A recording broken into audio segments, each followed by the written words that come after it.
Alright guys, so I'm about to eat. This is picanha. So this is what I really like about it, is all this yummy fat that's on it. So my number one favorite cut of meat is a ribeye. Sometimes you can get great ribeyes, and a lot of times at some of the places that I get it at, it's kind of hit or miss. Haven't had good sales lately, so I don't have any ribeye. I have some thin sliced ribeye that I had gotten, but that's all I got. So I've been buying the picanha sirloin top. I think it's called the sirloin tip at Costco, but a lot of people around the world know it as picanha, and I absolutely love it. So I have taken now my Cyactive joint. Hallelujah! I got this stuff back. So glad.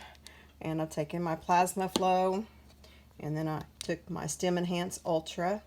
So I'm ready to eat. So this is, like I said, what I'm eating. It's totally delicious, nutritious. It has everything that my body needs. There's nothing lacking in this. I have everything. I have Redmond's Real Salt on top. I cooked it with Redmond's Real Salt, the coarse salt. And then I have other Redmond's Real Salt as well that I didn't use on it, but I used the coarse salt. I really like it when I cook it in that. All right, guys, remember, meat heals, sugar kills, and fat is where it's at.